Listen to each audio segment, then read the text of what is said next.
Hey, hi everyone. Good afternoon, good morning, good evening, wherever you are. Welcome to today's webinar series. This is the AmplifyHer webinar series, and it's part of a series of webinars that highlight aspects to do with climate change and intersectional issues as well, and climate action that is happening in the different parts of Africa and different people leading on this. So just to start us off, I hope we're doing well. So feel free to introduce yourselves in the chat. Tell us where you're joining us from, what organization you represent, your name, and if possible, also your social medias, if you're comfortable with this, just to allow us to connect and also interact as well within the chat. So in Kenya, we say karibuni sana. So welcome all. So my name is Lynn Modesta. I am a climate project practitioner and I work with youth in Kenya as well.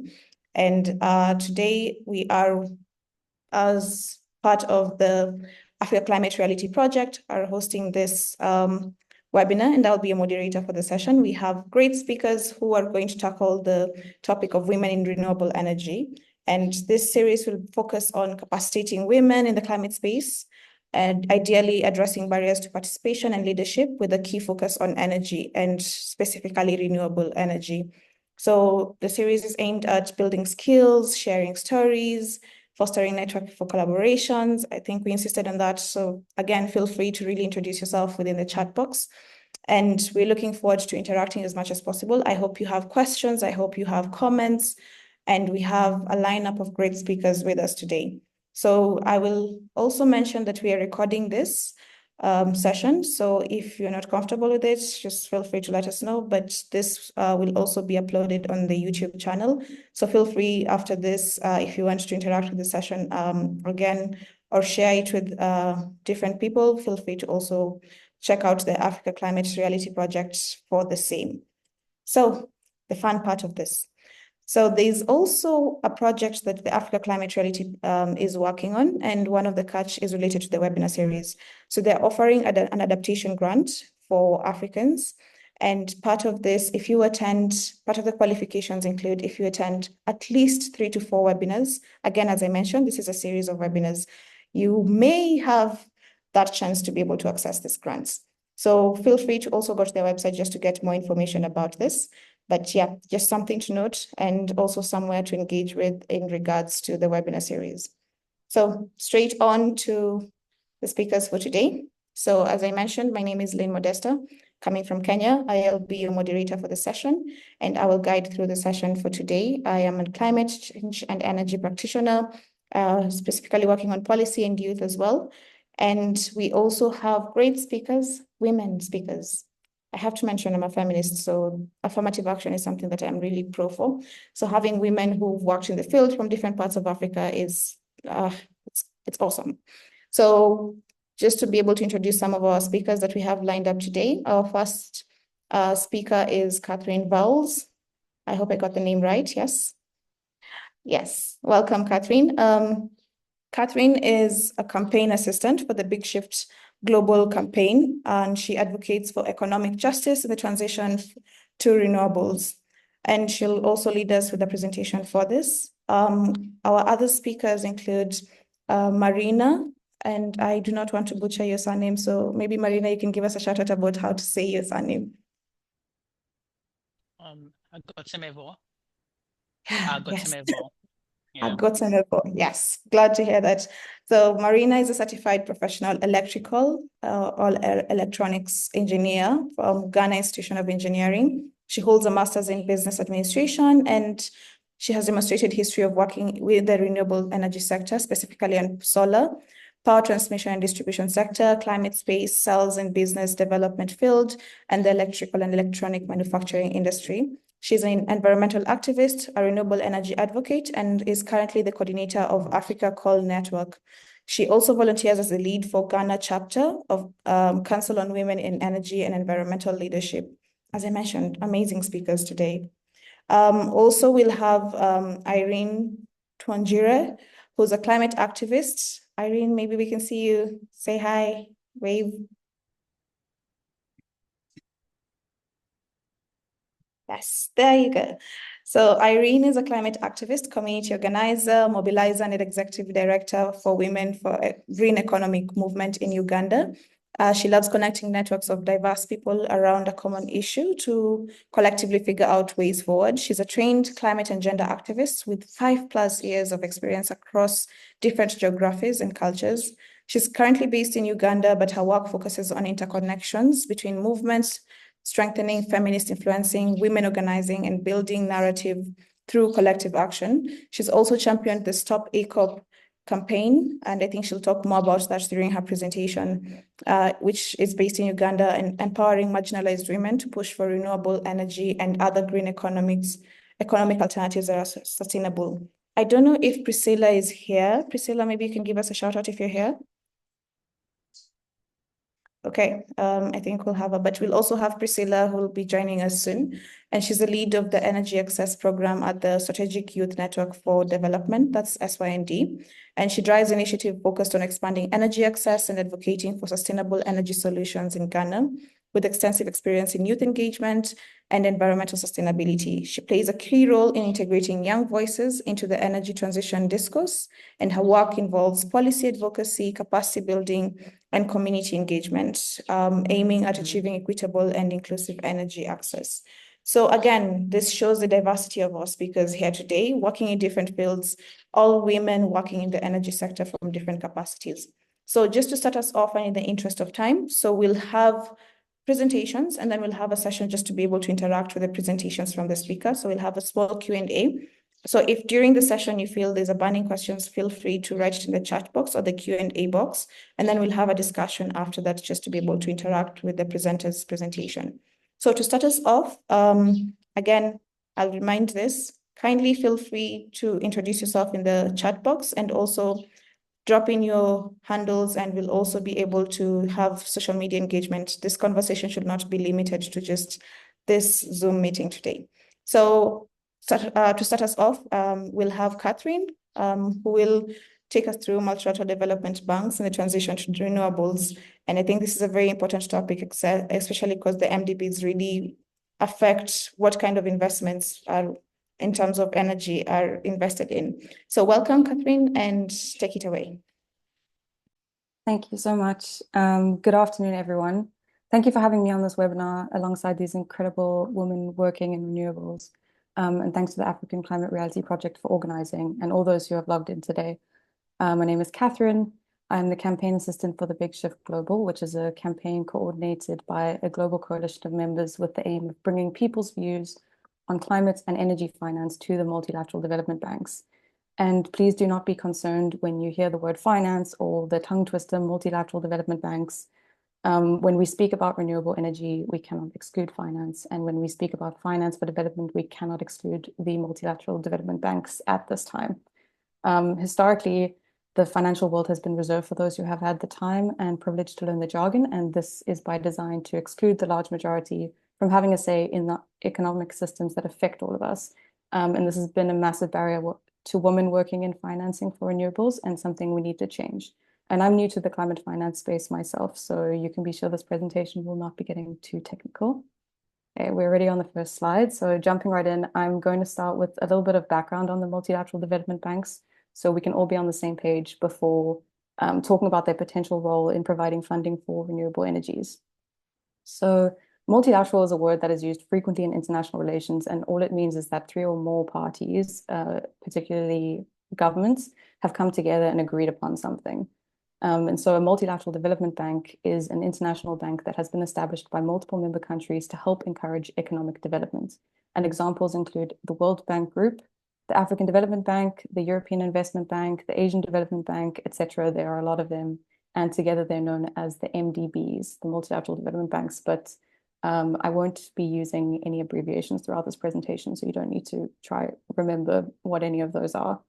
Next slide, please. So the start of the multilateral development banks was in 1944 at the United Nations Monetary and Financial Conference, which is better known as the Bretton Woods Conference, only because it was held in a place called Bretton Woods in the USA. And representatives from 44 nations came together to discuss post-World War II plans for financial cooperation and reconstruction. And here the World Bank and the International Monetary Fund, the IMF, were founded with the aim of ensuring global economic stability. And while the International Monetary Fund would be able to provide immediate relief by lending money to countries facing economic crises, the World Bank took a more long-term approach by funding specific development projects, especially in poor countries, with the aim of eradicating poverty through development. And since the World Bank, we have seen the establishment of many other multilateral development banks with similar aims to eradicate poverty through development. Next slide, please. So over the years, these international financial institutions began receiving criticisms over some of their practices, including lending large amounts to corrupt governments, dabbling in peace-building missions, which is very concerning as they cannot be considered to be a neutral party, and they do not have the mechanisms in place to hold them accountable in the same way as other peace-building institutions. Attaching non-negotiable policy requirements to loans, otherwise known as conditionalities, otherwise known as structural adjustment policies. And basically, this just means that the banks come and they say, in order for you to access this funding, you need to make these changes to your policies or enter into these specific agreements. And many times these policy changes or agreements are to the benefit of countries in the global north who have more leverage and therefore more control within the banks. Then providing mechanisms to de-risk private investments in countries facing conflict, to guarantee profits to whoever has provided the loan, no matter the outcome of the development. And this is done by transferring the financial risk onto the country receiving the support. And keep in mind, this is a massive financial risk for countries already in crisis. And then imposing harmful austerity measures on countries to ensure their debts are paid. And austerity involves reducing government spending, most commonly on social services, and oftentimes also increasing taxes to prioritize the repayment of debts over all else. And so finally, another problematic role played by the multilateral development banks has been to push the narrative that fossil fuels lead to development. And then they've gone and funded the climate crisis in the name of development. But we know that fossil fuels do not lead to development. Europe and the rest of the global north developed through colonialism. And so these practices have kept those same colonial global relationships alive today. Why should this concern you? This should concern you because this is happening in our neighborhoods, in our oceans, on our earth, all throughout Africa and the rest of the global south. We are all impacted. So just some examples, and this is just, keep in mind, just the World Bank and the IMF. So this, and not even all of the projects that they're involved in. So for example, in Mozambique, the World Bank and the IMF provided a loan to support a mega gas project in 2020. So the discovery of gas in Mozambique over a decade ago has led to significantly worsened conditions for the people in Mozambique. According to Friends of the Earth, it has resulted in increased conflict, violence, corruption, and social inequality, which the World Bank and IMF were perfectly aware of when they chose to support these developments. The World Bank also backed Ghana's Sankofa offshore gas project, which locked Ghana into a deal that said it had to purchase a certain amount of gas from the project, whether it could actually be used or not. And by 2019, the Ghanaian government had a bill of $250 million of unused gas, which went unused due to low demand and delays in building the infrastructure necessary to actually use the gas. And the World Bank has been criticized for ever having supported this deal and other similar deals that come along with such high risk. In Senegal, the World Bank has provided policy support for gas developments, which has created the perfect environment for global North investors to invest in gas developments in Senegal and to then export this gas back to the global North buyers. And this has brought severe negative impacts to local communities, especially those who depend on fishing. And the Senegalese government is now trying desperately to review all the contracts they have for oil and gas in an attempt to regain some kind of control over this resource. And finally, I'm sure everyone has heard of the recent protests in Kenya. So Kenya owns the International Monetary Fund a massive debt. And when Kenya came to the IMF to negotiate how it could be paid back, the IMF suggested austerity measures. They said you should raise taxes on essential goods and services for the Kenyan people so that you can repay the tax. This is a recommendation to prioritize debt repayment over basic needs and development.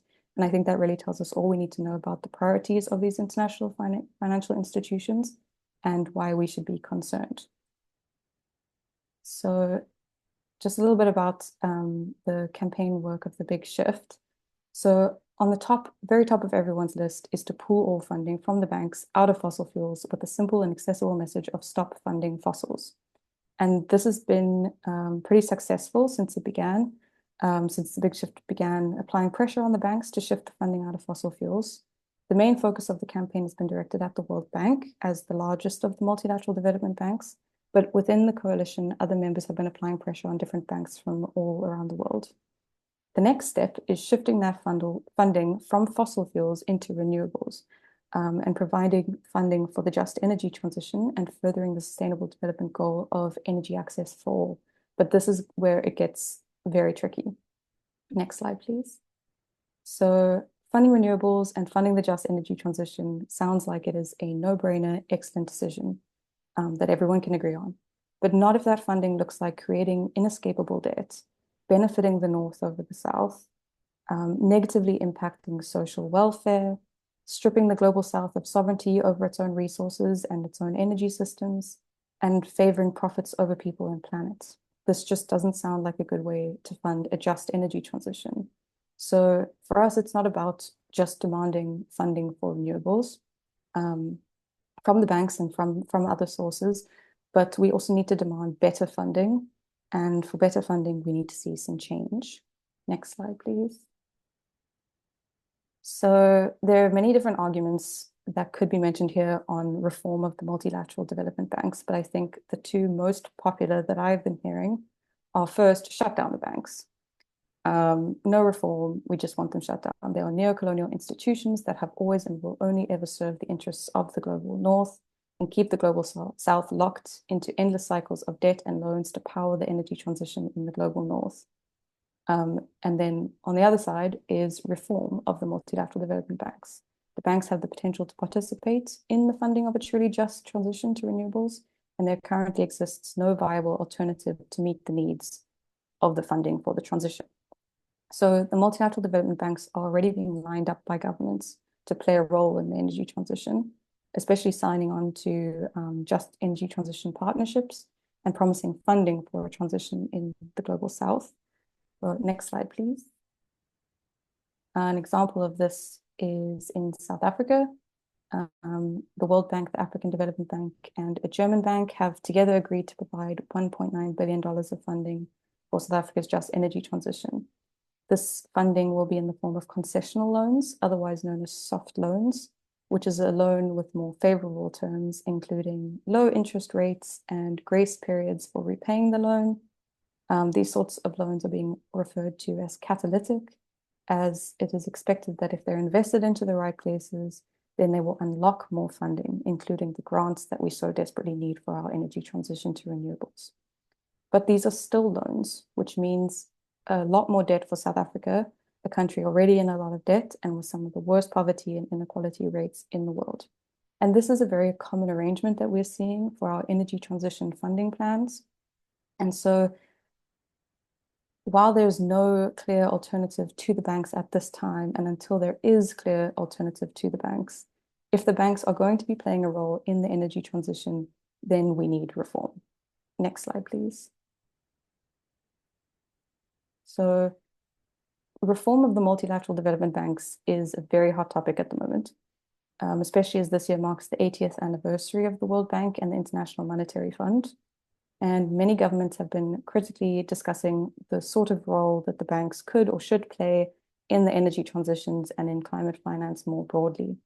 And we're seeing some countries such as Brazil, who's been hosting G20 this year, calling for reforms for the way the banks are governed, so how the decisions are made and who gets a say.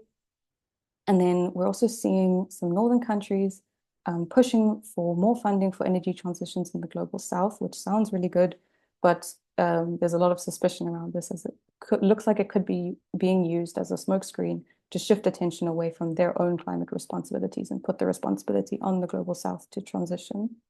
Next slide, please. So reforms could look like a lot of things. But it is clear that if the banks are going to be participating in the energy transition in the global south, again, we need to push not only for more funding for renewables, but for better funding. So now no suggestion for reforms will have full consensus. But some of the suggestions that we're hearing include more grants instead of loans to not create more debt, an end to the austerity measures. We cannot be paying back debts at the expense of human well-being. No more conditions attached to funding that undermine a country's national sovereignty over its energy systems, and absolutely no more funding of fossil fuels, transition fuels, and false solutions. There's also talk of the banks potentially being a good intermediary to facilitate the transfer of technologies required for the energy transition from the global north to the global south, so as to not exclude the south from the same opportunities to transition as the north. More transparency and greater inclusion in decision-making, and finally, accountability for the role that the banks have played in funding the climate crisis, as well as for the restoration that is required for land and people who have been impacted by fossil fuels. And this comes with the argument for reparations. So this is a non-exhaustive list. And some of these reforms would also need to look different in different contexts and to meet different needs of communities in the global south. Next slide, please. So reforming the multilateral development banks is just one piece in the puzzle of a much larger financial architecture in need of reform, and just one step toward ensuring that the transition to renewables is just.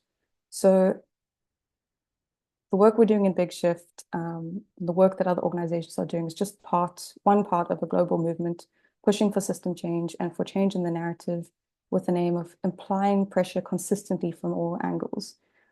This looks like movements on the ground, civil society in the multilateral discussions and meetings, pressure on our politicians to ensure that the funding for the transition, no matter where it's coming from, is used in ways that further justice and inclusion in our energy systems. And it is absolutely vital that we amplify the voices of women, youth, those who have disabilities, those who have been marginalized, and those who have historically and repeatedly been excluded into these conversations, so that we can challenge the unjust economic and financial structures that dictate how the world works and who comes out on top within our energy systems. Because ultimately, it is the global south that is owed a climate debt from the global north. And when you have a debt, you pay off your debt and not the other way around. And I think that's really the important message to keep amplifying in the global movement around climate finances.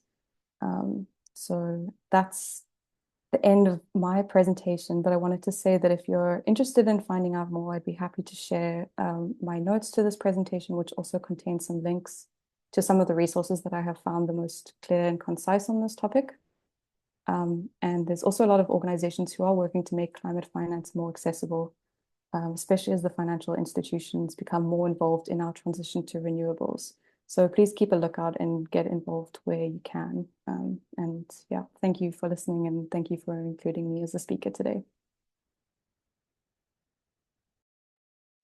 Thank you so much, Catherine. And I think that was a very elaborate presentation. And again, as you said, technical enough for us to understand, and well, vast with what we're happening. I think I got a bit excited when you talked about Kenya's situation with the MDPs as well.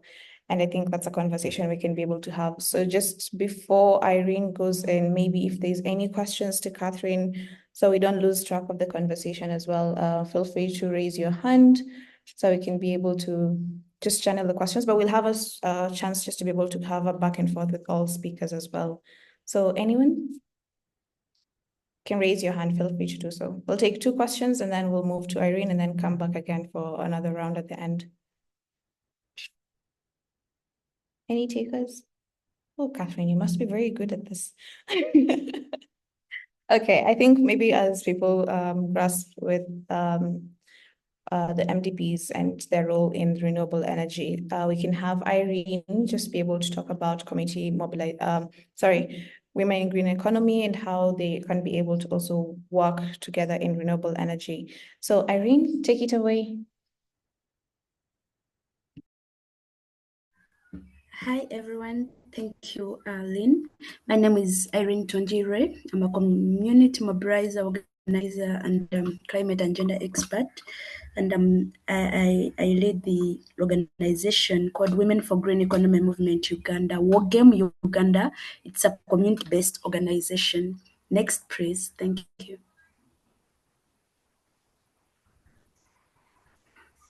Yeah, I'm going to share with you on the tools that we need as communities, as women in communities, and knowledge needed in engaging in renewable energy. First and foremost, we need the technical knowledge as women in the community, and we need the community exchange learning programs for women, where women in local communities or in marginalized communities sit together to share resilience stories on how we can champion the renewable energy campaign. And again, we need the community-based approach, bottom-up approach. We know that the whole world is actually now on the at the peak of championing the renewable energy programs, talk of international organizations, talk of financial institutions, but you find that they are basing or the policies they are implementing are not involving communities, and yet the energy poverty actually affects more vulnerable women in their local communities. So we need the community-based approach, where bottom-up approach, women are also engaged in the decision-making policies or in advocacy materials, so that our voices can be heard and they should be implemented. We also need evidence-based transition plan to renewable energy. What do we need? If we talk about renewable energy, let it be renewable energy whereby communities are able to access renewable energy. For example, the solar panels, the small hydro dams that can provide electricity to the communities at a cheaper price. And we also need resources that are sufficient to finance the projects. Like my colleague Catherine said, we know that the main financial institutions that are actually supporting renewable energy programs, but how can communities, how can a woman from a grassroots be able to access those financial institutions from be able to access finances from the World Bank, from the IMF.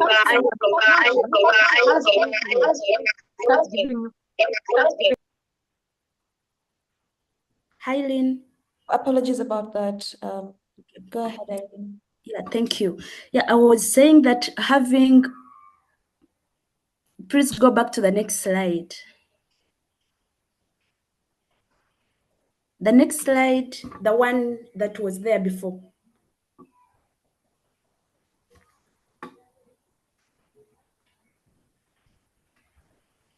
Yeah, I was talking about steel tools. I was talking about the conditions should be simpler and easier for the communities to be able to access the finances or the funds, implement the renewable energy projects in the community.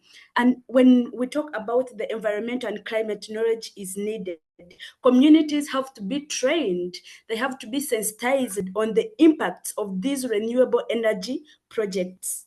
Yeah, next slide.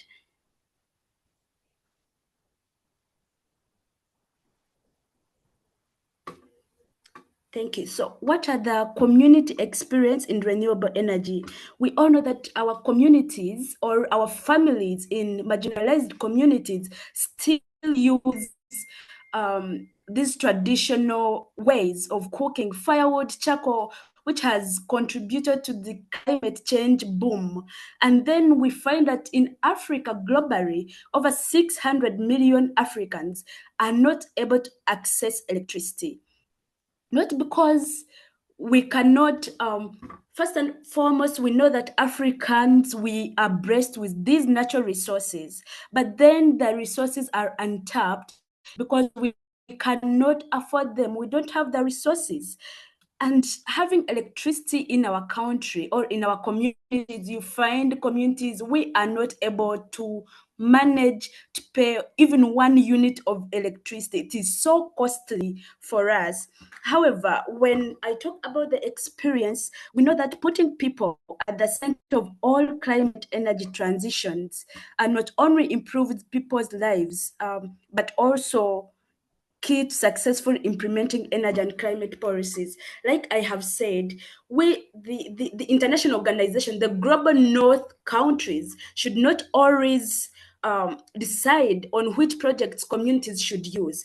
Our efforts, our voices must be amplified because we are the ones that are affected. So we should decide on which projects that we need. It should be people-centered to access clean energy.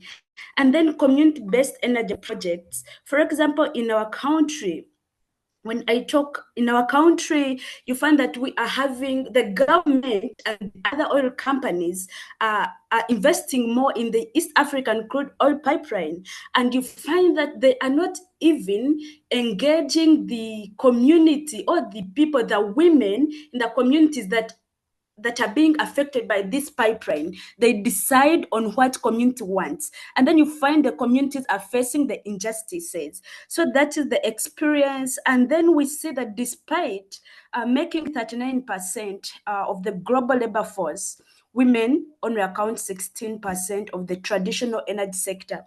Women are the ones that are majorly being affected by energy poverty.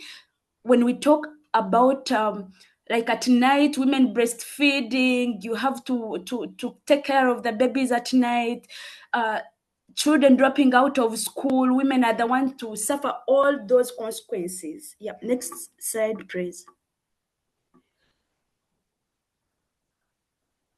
So what are the challenges that communities face while accessing renewable energy? You find that these in Uganda having, I'm using Uganda as the case study. We have so many hydropower dams, but then, for example, the Karuma Dam that is being financed by Chinese government.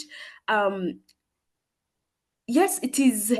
We see it being a renewable energy, but then at the same time, we see being creating injustices to the communities. So there are high risks, people being displaced, rape from the labor forces of Chinese people, then unpaid care work, whereby women are trying so much to provide energy to their families, but their efforts are not being recognized.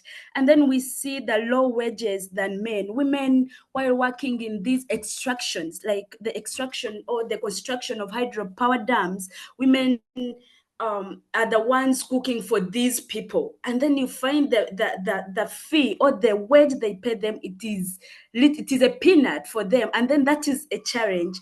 And then also limited resources as also, it's a global challenge to the global north countries. But we are seeing on how we can break that challenge or that barrier for communities to be able to access the grants to perform or to implement locally led renewable energy projects. And then another challenge, high level school dropout due to poor performance. Children in our homes don't have light or electricity to use for reading. So when they have homework to do from school, they don't do it because they cannot access light for reading. Yeah, next slide, please. Thank you.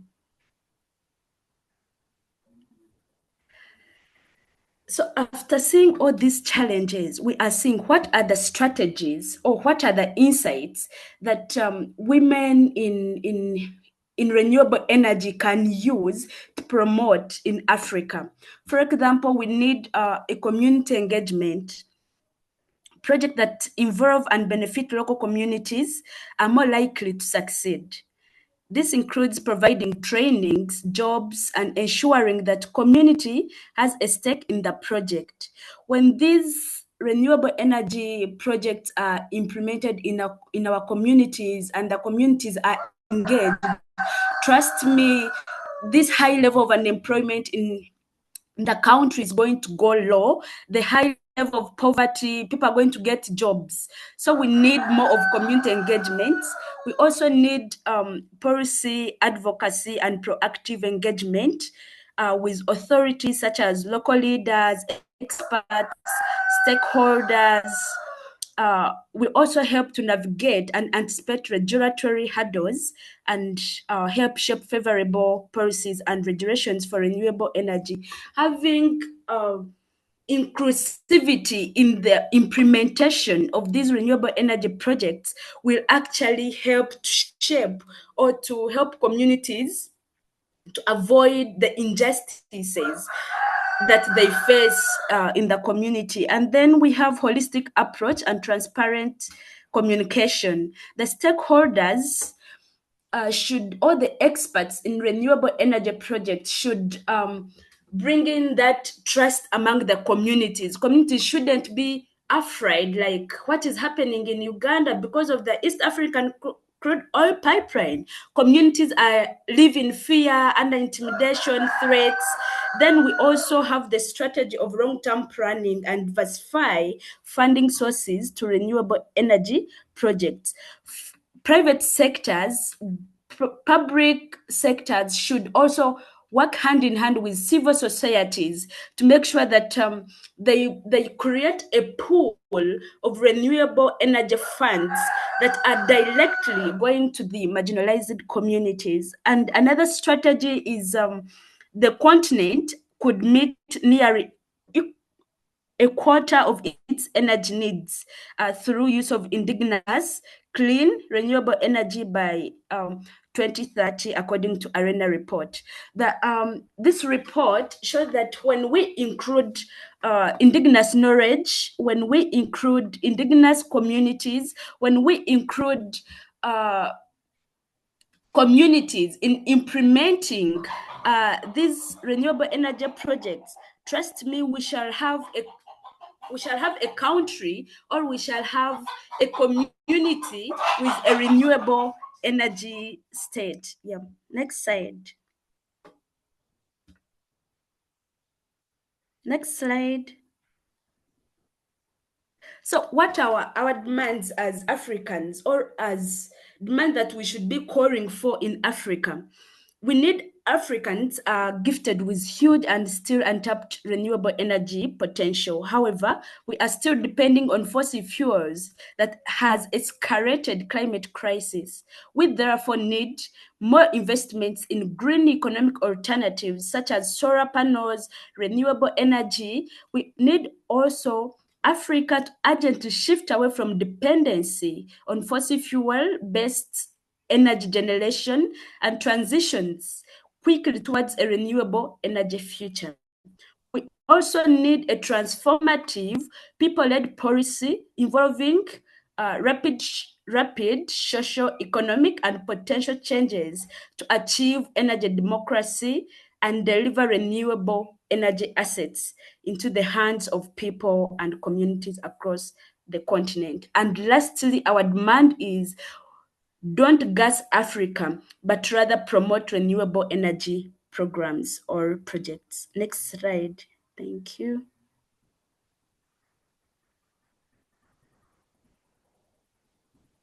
So what does a renewable energy future look like for us as Africans?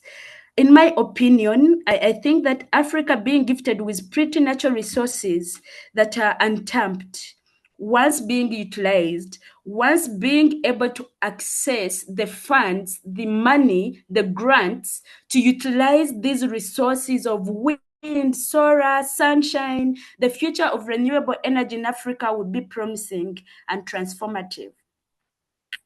The potential and growth that Africa has, we shall be around 39% of the world's renewable energy potential by 2040. It is projected that 76% of Africa's energy could come from renewable energy such as solar, wind, and hydro. So there is need for more investment in those. Then the challenges and priorities. Africa faces challenges such as financial difficulties, energy access, and impacts of climate change. However, the global clean energy transition offers new opportunities for economic and social development. And then marginalized communities being powered up with solar panels. Marginalized women in communities are suffering due to lack of energy in their communities. And then 76% of all electricity required on the continent could come from renewable resources by 2040. Next slide. The success of energy transition will depend on transformation of the global energy sector from fossil-based to zero-carbon sources by the second half of this century, reducing energy-related carbon emissions to mitigate climate change and limit global temperature within 1.5 degrees pre-industrial levels. And overall, with the right strategies and international support, Africa can hasten its vast renewable energy potential to achieve sustainable development and energy security. Thank you. Over to you, Lynn. Oh, thank you so much, Irene. And thank you for also reminding us that renewable energy investment is not just for development alone, but we're also looking at community welfare as well. So thank you so much. Any questions for Irene? I did see a comment for Catherine earlier. So as you develop the questions for Irene, maybe one, I don't know if you want to unmute yourself, Aram, and make your contribution.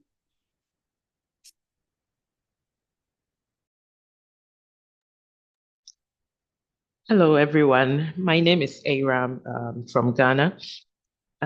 Initially, Irene made a comment in her presentation where she spoke about the gas exploration in Ghana. I think she gave a percentage. I missed that, but I just wanted to make a point that the gas that is being explored has become a very useful investment for us. Currently, our energy use in terms of electricity, the gas forms like 68% of our electricity production in Ghana. We are increasingly reducing our reliance on our hydro dams. So I believe that production of gas is very important. And it's also serving as a source of foreign exchange for the country. Thank you. Thank you so much, Aram, and thank you for the contribution as well. I think that's well noted. And also glad to see how other countries are also improving in regards to renewable energy investments and development within their countries. So is there anyone else who has a question, a comment, or wants to share how it is for their countries? Because I think Irene really brought up a new conversation around, apologies, around how their countries are working in regards to renewable energy versus fossil fuel development. And I think I like the statement where she said, don't gas Africa. And I think that's a campaign I've been able to see online and been able to actually move across different regions of Africa, pushing for more renewable energy investments and pushing for less of gassing Africa and using its resources in a way that really does not align with its goals towards climate action. So anyone else who has maybe a comment or a question or a clarification, or even wants to get more information about what Irene has just presented on? Anyone? There's a question in the chat, and I think it's to Irene. From Justin? Yeah. Okay, Justin, maybe you want to unmute and if it's possible for you. Justin? Okay. I think, yes. Yeah, hello. Hello, everyone. Hi. This is a question that has been bothering me for so long because we are, for example, we in Ghana have just discovered oil and we are relying on it to develop our country. The developed worlds have used their oil to do so in the past years. So my question is, can't we have an investment that can do research so that we can clean the fossil fuels and make them clean so that we who have just discovered oil can also benefit and use it for development, like my colleague said about the gas. It's the same thing. So that's my question. That's something that has been bothering me. Thank you. I like how you've thrown the spanner to the works of this conversation. I think Osaru Can must... I first reply? Sure, yes, go ahead, Irene, and then we'll go to, there's one hand raised as well. Go ahead, Irene. Okay, thank you very much. Thank you, Justin, for the question. Having several examples of countries that have been depending on oil, we've not seen any benefit to the communities. Trust me, when you look at Nigeria, in Niger Delta, people are complaining of air pollution. People are still complaining of little compensation that oil companies made to them. I mean, like, a lot of issues is still happening in Nigeria, the same as Uganda. I come from the oil affected communities. So you find that these big projects like oil and gas projects are for global north countries. And then you find communities, instead of enjoying the resources of their land in their traditional or ancestral land, the benefits are being enjoyed by government officials or are being enjoyed by global north countries, the Total Energies, the Shell that are investing more in these oil projects. Trust me, I don't think depending on gas or oil, it's a good move. It is not. Thank you. I see, Irene, you have raised, and well as Justin, you have raised conversations. So Osaru Manse, and then I think, if possible, Sarah, you can be able to go ahead after sorry, Susan, after. Yes, go ahead. All right, thank you very much for the space and the knowledge being shared. My question actually is it goes to the first speaker more.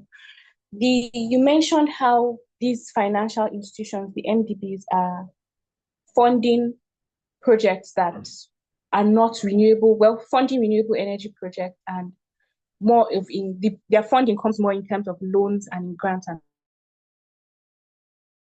mentioned the fact that the community needs to be involved into this.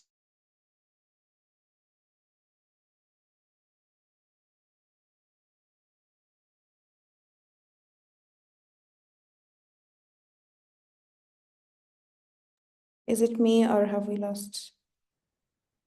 I can't hear anything. I can't hear. You can't hear her. Okay, so as we wait on Saruman's internet.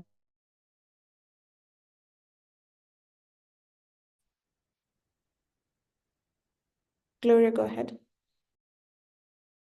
Hello everyone. I just want to add some bit of clarity to what my sister just said about Ghana's discovery of oil recently.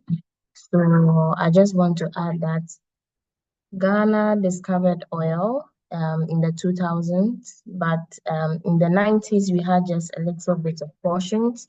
But from 2008 to 2010, Ghana discovered oil, and then we have been on it on a large quantity since then. So that's what I wanted to also add.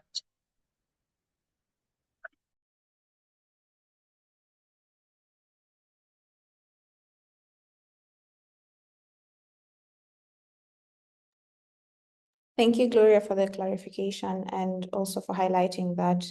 So I don't know if Susan is able to speak. Susan, do you wish to speak, or can I read out your question? Susan? Well, I can speak. Hello, everyone.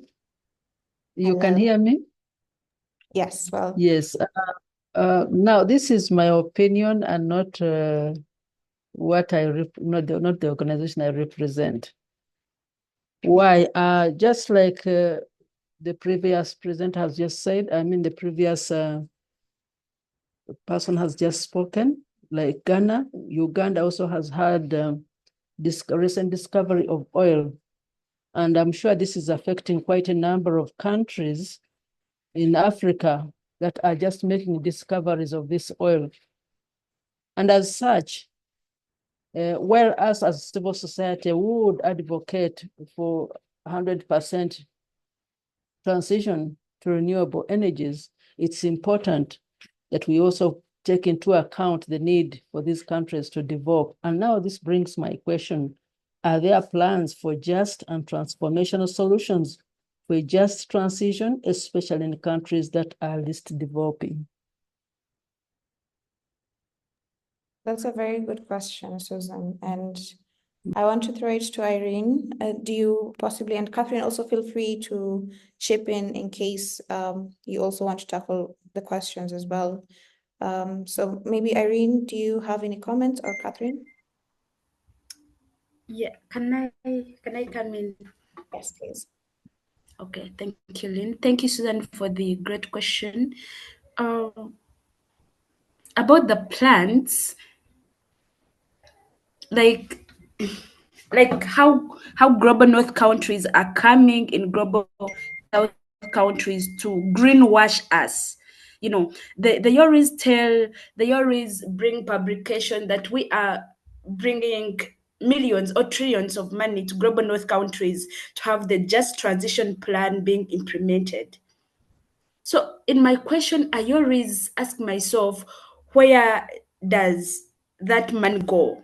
You know, communities that are facing these challenges are not able to access the money, you know? So I think there are plans of transitioning, but the level of implementation or the level of following what they put on paper is still the challenge. And that's why we, civil society, we continue to advocate for Don't Gas Africa. We continue to advocate for renewable energy. We continue to advocate for more investments in green economic alternatives that are sustainable and where communities, marginalized women are going to benefit through jobs, through wealth, and through other good things for the communities while we are achieving the sustainable development goals, other than relying on the policies, on the advocacy thing, the letters they put into communities, and yet we are not even sure of how far are the steps or the processes. Yeah, thank you. Thank you so much, Irene. And I think that's a very crucial point on resource allocation and distribution for any item that's found, any natural resources that are found. Catherine, I saw you liking sending reactions. Do you maybe have a comment to make on the same? I don't have much more to add than what Irene said. I agree 100% with what's been said. But I think part of that greenwashing is pushing the narrative of gas being good for development, and this idea that the global south should be allowed to use gas to develop. And all the evidence that we've been seeing, as Irene said, is communities being negatively impacted, and gas being used for the benefit of the global north rather than people in the global south. So I just, want to echo what Irene said. I agree 100%. Thank you. Thank you so much, Catherine. So I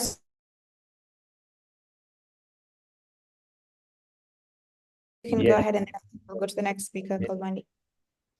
Yes, I did. Thank you so much. I just want to commend you and the team for this conversation. mostly when we have good conversations on renewables, on just transitions like this, for me, it all boils down to funding and sponsorship, you know. So nothing is free out there in the world. I like that conversations such as this factor in grant writing, community building around how we can access funding that transform into these actual renewables, because we'll keep talking about renewables all around. And the big people are also the only ones securing renewables. When you come to communities in Nigeria, I'm speaking from Nigeria now, you notice those who hang the rooftop, the solar panels are the big men, are those who can afford it. So how do we focus discussions around practical solutions that makes these low people, those who cannot afford, actually access these solar panels? Because what is actually driving the native fuel, the fossil fuel, is the fact that it looks to the common people as a cheaper option for energy. So I want our discussion going as we proceed to focus on equipping people to have the capacity to actually, secure funds, because that's what will drive community actions. Thank you.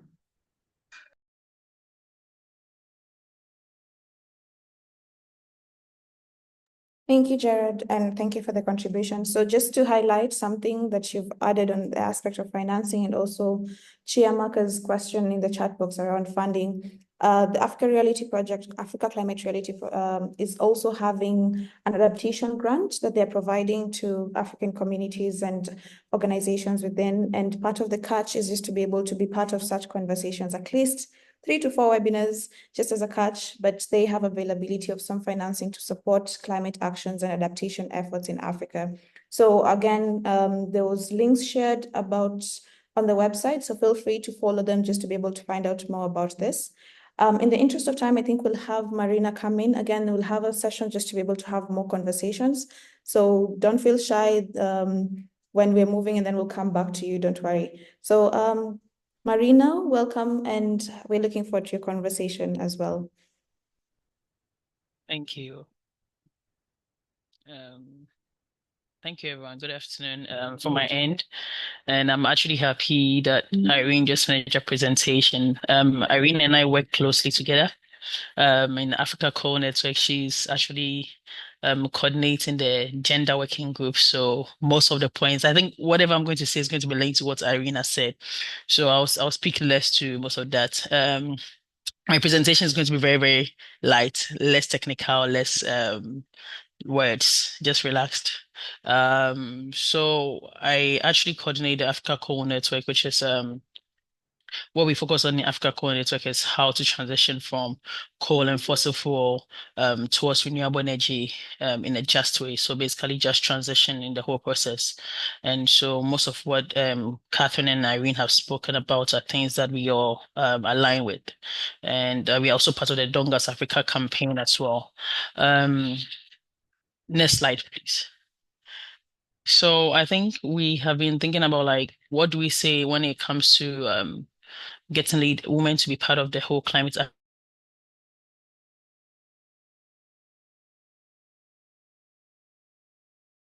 about. I think Irina has spoken about it, and everyone is we have limited access to resources, education in terms of capacity building as well, decision-making processes. We do know it's difficult to get us as females to be at the table where we have to actually be part of the decision-making process. We don't want to just be on the table, but we want to actually be part of the table, like partake, and be the ones to make decisions. But this is something that we are having some issues with and not having that opportunity.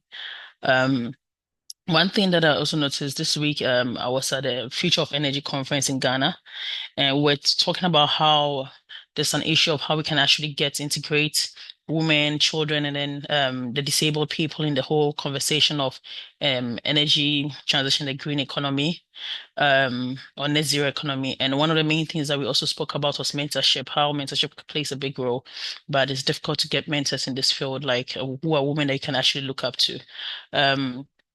So I think for me, this whole discussion is more of what can we learn from each other.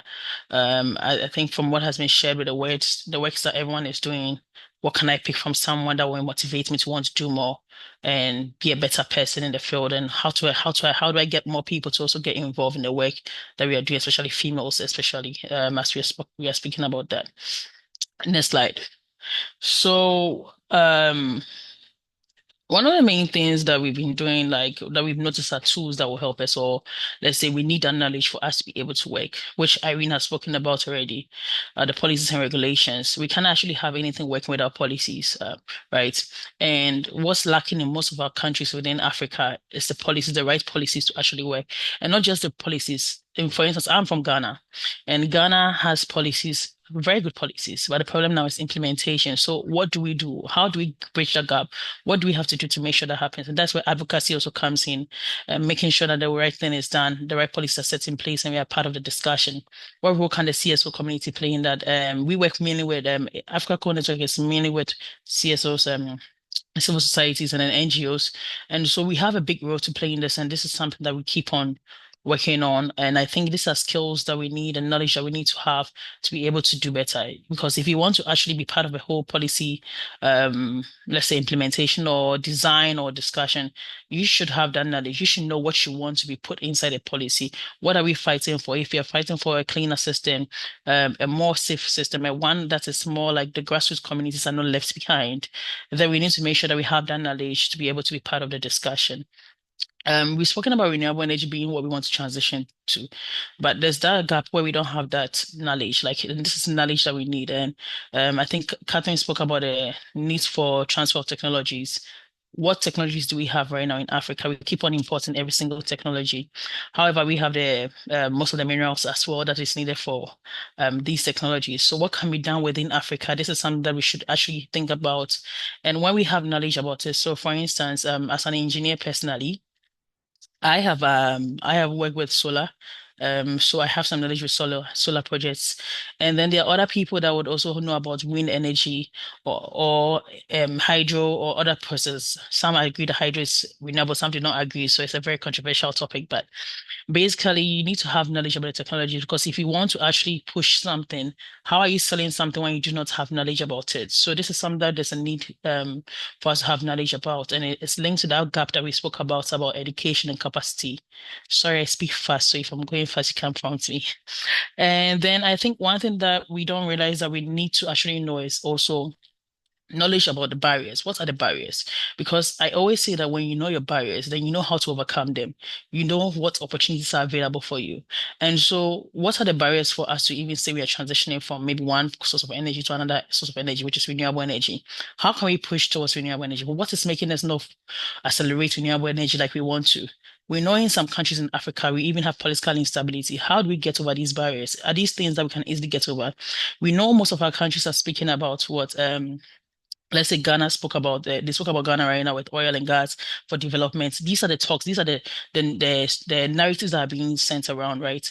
These are barriers for renewable energy to also grow, because if I see another source of energy, like let's say coal, as my need for me to get access to energy, then I'm not going to push renewable energy. So there are things that we should consider, because if we know those barriers, then we can actually know how to move forward, right? And so those are some of the barriers. And then that barrier, I'm going to talk about the financial part linked to the economic and financial aspects of renewable energy knowledge that we need. So one thing that is like a fallacy that keeps on going around is the fact that renewable energy is too expensive, and then there's no economical, let's say, benefits to it for our government. And so they would prefer to go for coal, oil and gas, other sorts of energy, because for them, they think that that is the one that they'll get most of the, that is more financially viable for them or beneficial to them. However, as an engineer who has worked with financial analysis and feasibility studies for solar projects, I have noticed that this is a fallacy, because there's actually a lot of financial benefits as well for even an economy and a country to grow.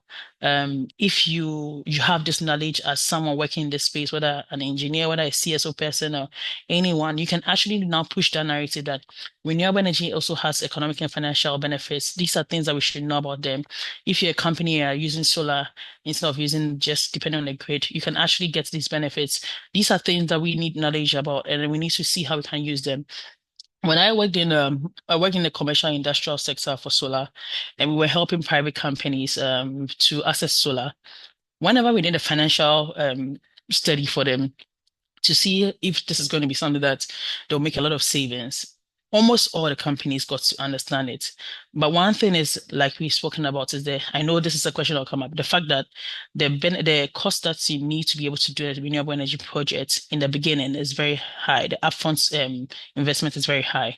That is why there's a need for financial models that we can actually learn and try and develop that will help people to be able to pre-finance projects. With what we were working on in the private company I work with, we actually pre-finance the projects, right? And so people have a payment plan for them to pay for the projects.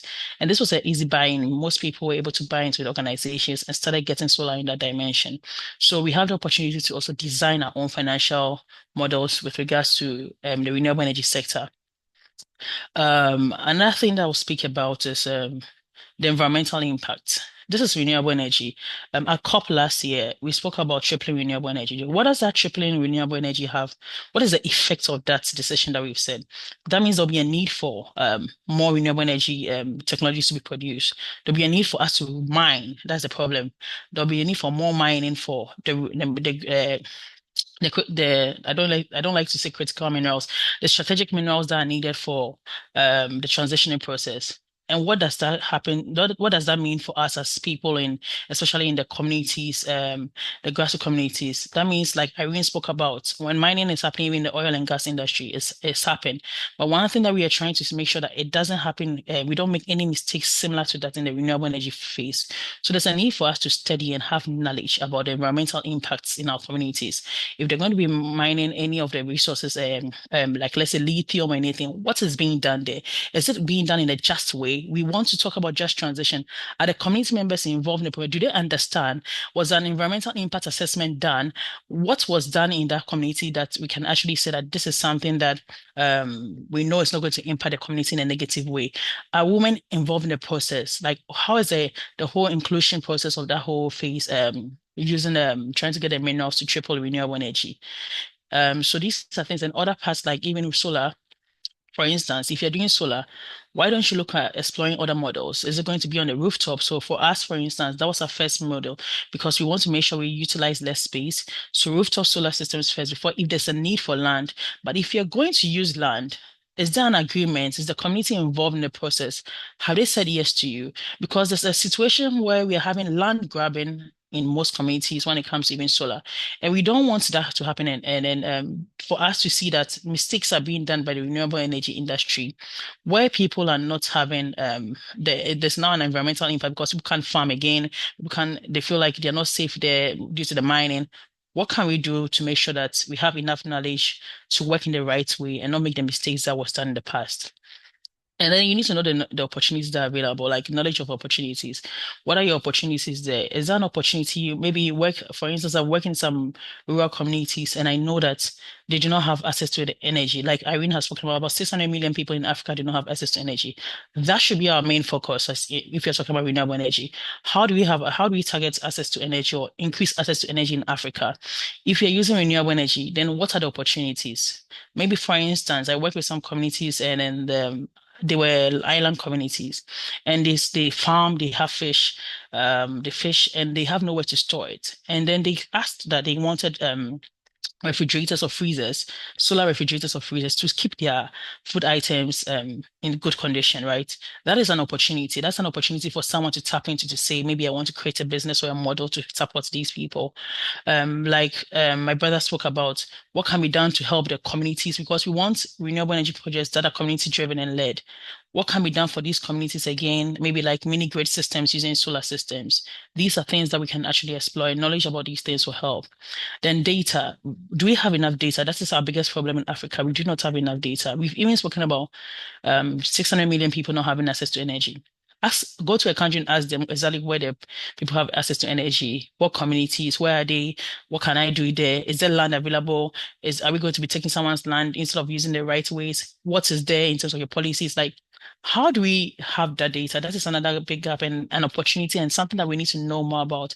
Because if you have knowledge about the data that is in you need. For instance, I want to go to a country and I want to support in terms of energy access. If I have that data and know the communities that need that, I can easily just know where to start target. We're working on a project in Ghana where we're targeting island communities. I was working in a different organization then, and what we were doing was we're trying to electrify health centers in that unelectrified communities with solar because they had no access to energy. And people did not want to work in the clinics, people did not want to go and stay there. Before they have access to health care, they had to travel about 2 hours or 1 hour to get access to a little bit of a good health care.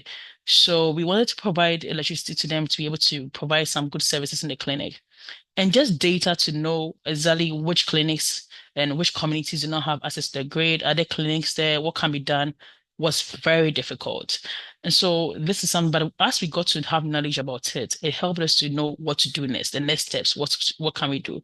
And also in terms of inclusion, this week when I had a discussion at the meeting this week, we noticed that we didn't have data about inclusion, even how many, like Irene spoke about women that are working and how many could actually how many women we have and how many are in the RE field in general.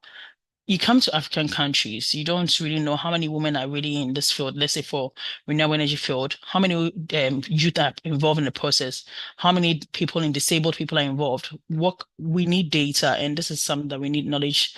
And when we know that, we can actually know how we want to increase and change the dynamics in the sector, right? And we've spoken about funding and the finances already, which is a big thing that we need to know. Someone asked, where do we find money? And it's true. Where do we find the money? And I'm glad Africa Climate Reality is actually speaking about the funding opportunity. In Africa Coal Network too, we also support our members. And so far we have about 88 members from 28 countries who are made up of CSOs and NGOs. We also support them and link them to financing opportunities and some grants that are from funders and then help them to be able to do their projects. So for instance, if you want to do a project in your community and you apply for the funding and then you get through, you get the money to be able to do that project within the community, which is linked to RE or anything linked to Just Transition and what we stand for as Africa Core Network. So these are some things, and if you have knowledge about that, you can easily implement your projects and do what you have to do. I really spoke about community and stakeholder engagement, like community engagement in detail, so I'll not speak much to it. But that is what I believe should be the main thing that we focus on the most, even though I put it as the last, but because I wanted to speak more to it. But I'm happy Irene has spoken about it a lot already. And so we can't leave the communities out. We can't leave the grassroots communities out. We keep on doing that, and that is a big mistake. That was a mistake that was done by other industries, and renewable energy sector should not make that mistake. We need to get them involved. They understand what they want. They know what they want. Let's not think that we know what people want and design systems for them. If we talk about just transition in Africa, we need to make sure that our energy systems are designed by us, not by other people.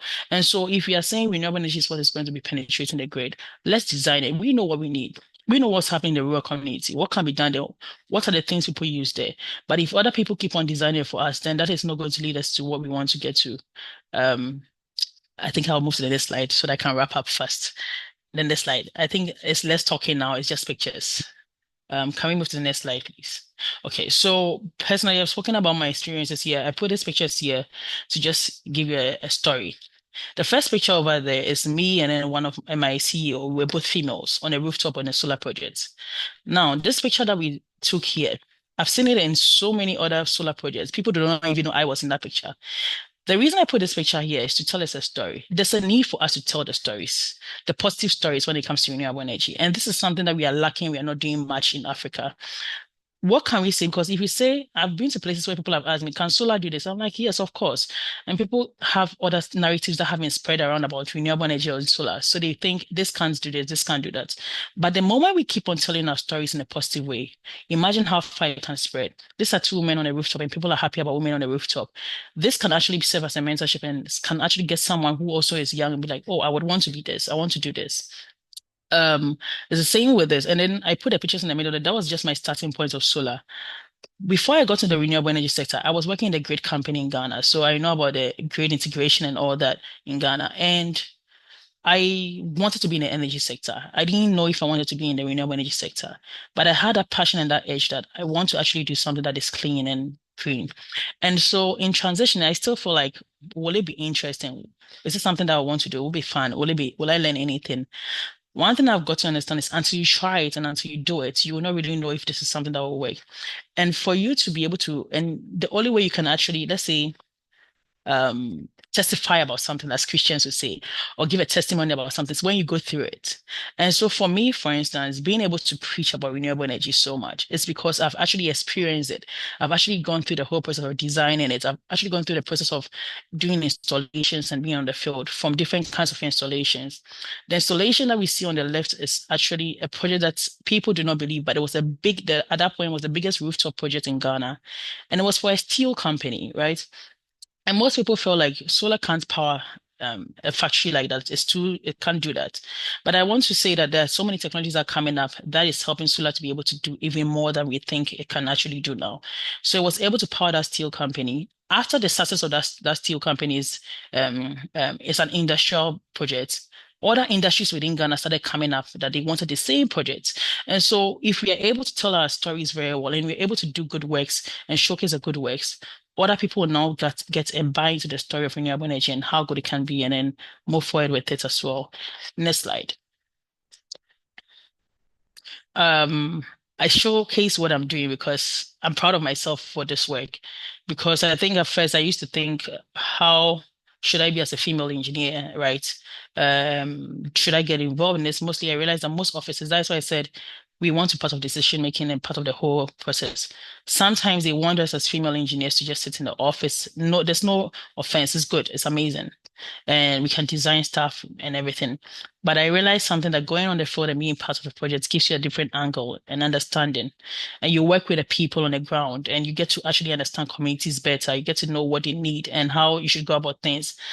And this is something I learned throughout my process. I put the second picture there because there's another thing I feel like we need to do with regards to energy in Africa.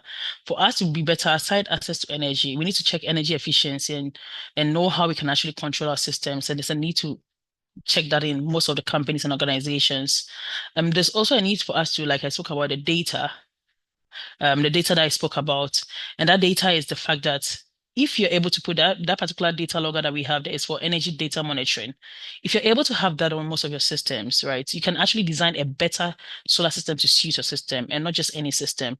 And you can also be able to design and monitor your system, how you are using energy. And these are things that will help in terms of renewable energy, making it look like something.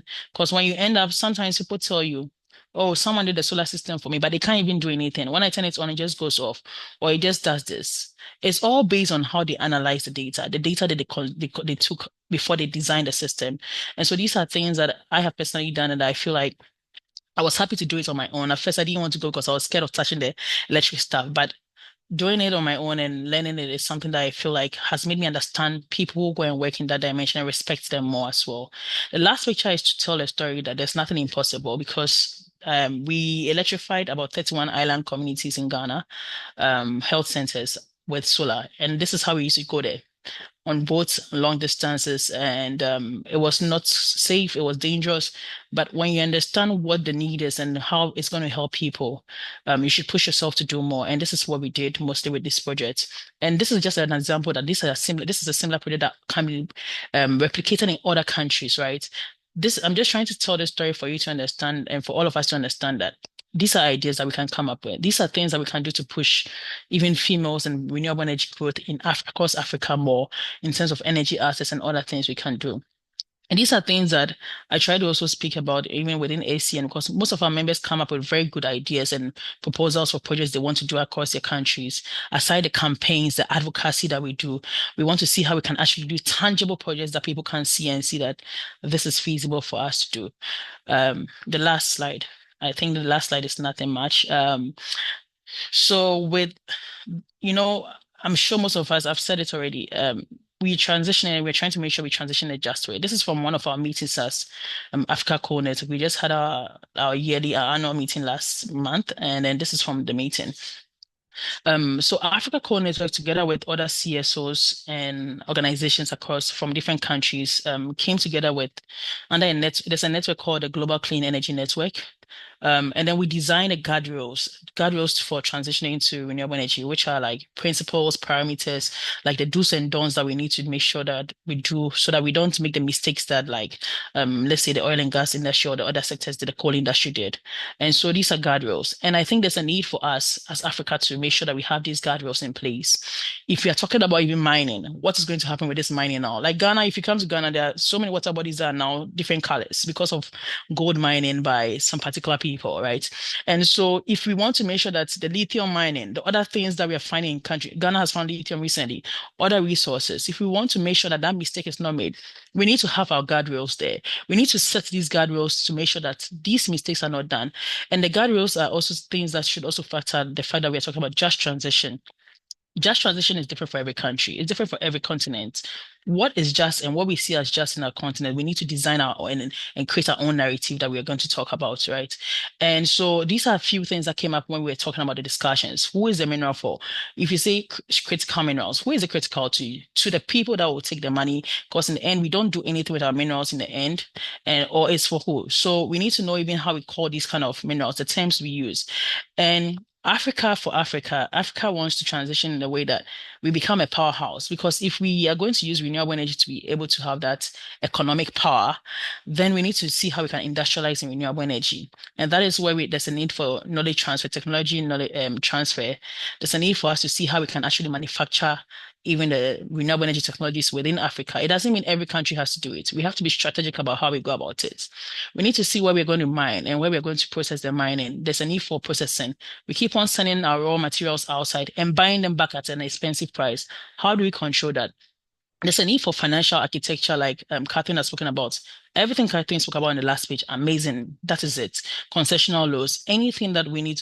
Let's not get ourselves back in debt. And so these are things that we need to design in our system. And these are things that we stand for as Africa Core Network.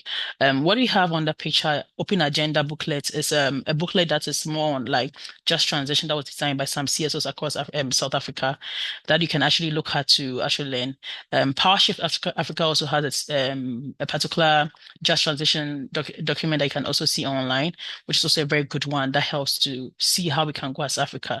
Let's look at these things. Let's learn from them. Let's see how we can design a better future for Africa when it comes to renewable energy. Thank you very much. I like the last words, very powerful, very action-oriented. And thank you so much, Marina, for sharing your journey and also sharing how women can be able to really lead on renewable energy projects. I have seen there's so much conversations going on in the chat box related to the presentation you have made. So I want to jump straight into the comments and the questions, and I want to start with you, Susan. Then I think yes, I think we'll start with you, Susan. Just to also highlight before we go back to anything else, you can also follow the Climate Reality Project on all socials. They also post about the webinars on there. So just in case you miss it out on the emails, feel free to always follow their socials just to be able to find out when the next webinar is. So yes, Susan, and I think I missed out on Clinton's question. So I think we'll start with Susan and then we'll circle back to Clinton as well. Susan, go ahead. Yes, thank you. Just like I have written in the chat, the solar panels is something that we are really advocating to help to move towards clean energy, but we also need to do urgent research. There's need for urgent research for disposal. You'll all agree with me that we are importing these innovations into Africa, but we are, as Africa, must take, and of course the world as large, we must take the responsibility to do our own research on how we are going to be able to dispose of these infrastructures, or else we are going to end up with a bigger problem. And unfortunately for us in Africa, it will be difficult for us to export this to the developed world. So we must, as Africa, take the responsibility to do research on how we can best dispose of these infrastructures or these innovations that are being brought in as renewables. Thank you. Thank you for that question, Susan, and for highlighting that. Marina, do you want to take it up? Yeah, I think it's very important what Susanna said, and that's one of the things that was in the guardrails documents that we designed from the Global Clean Energy Network. What can we do to make sure that we dispose of the waste well? Because that would be a very, very big problem, even a bigger problem. And I know some organizations are already researching that. I will say GIZ because I've worked with them before, and I work with them sometimes. And GIZ is actually working on an e-waste project where they are actually investigating how to actually dispose of this kind of waste. And I think it's not just in Ghana, but in other countries as well. So this is something that is a big need for us to do research. I think one of the things I didn't mention was research and analysis. There's a need for us to have that knowledge because we do not have enough of that, like think tanks that do that, or things to research within Africa. And so there's a need for that as well. Thank you. Thank you, Marina. Clinton, maybe do you want to come back to your question, and then we'll have Glory afterwards. I don't know if he's still in the room. Okay, yeah, thank you for this presentation so far, Marina. So I just wanted to answer to Susan's question earlier, but I think Irene had already answered the question talking about the oil that has just been founded in Ghana and the opportunities, for Forex and all of that.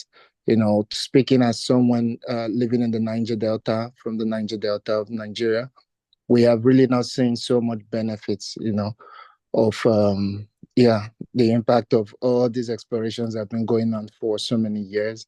So yeah, talks like these are very, very important. And also, there's something I also want to say is that we as people working with CSOs, and we should also not be working very far from the government, like taking the government as our enemies.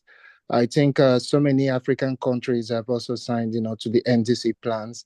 And while we're doing our advocacy, we should also see how we can work in line with this NDC plans, to support the government to also be able to transition. So, yeah, thank you. Thank you for highlighting that. I think that's very crucial.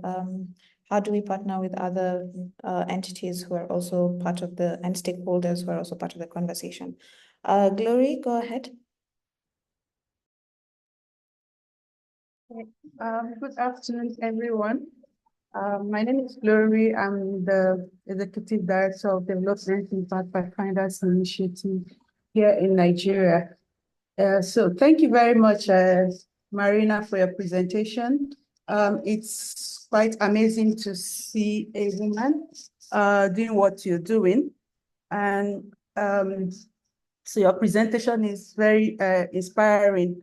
However, I want to also say that in advocacy, we need to encourage more women, especially girls, to go into the STEM field and streamlining it to in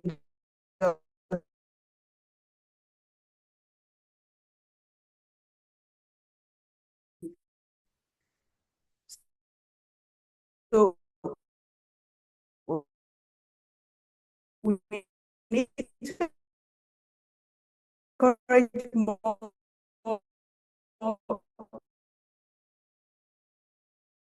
girls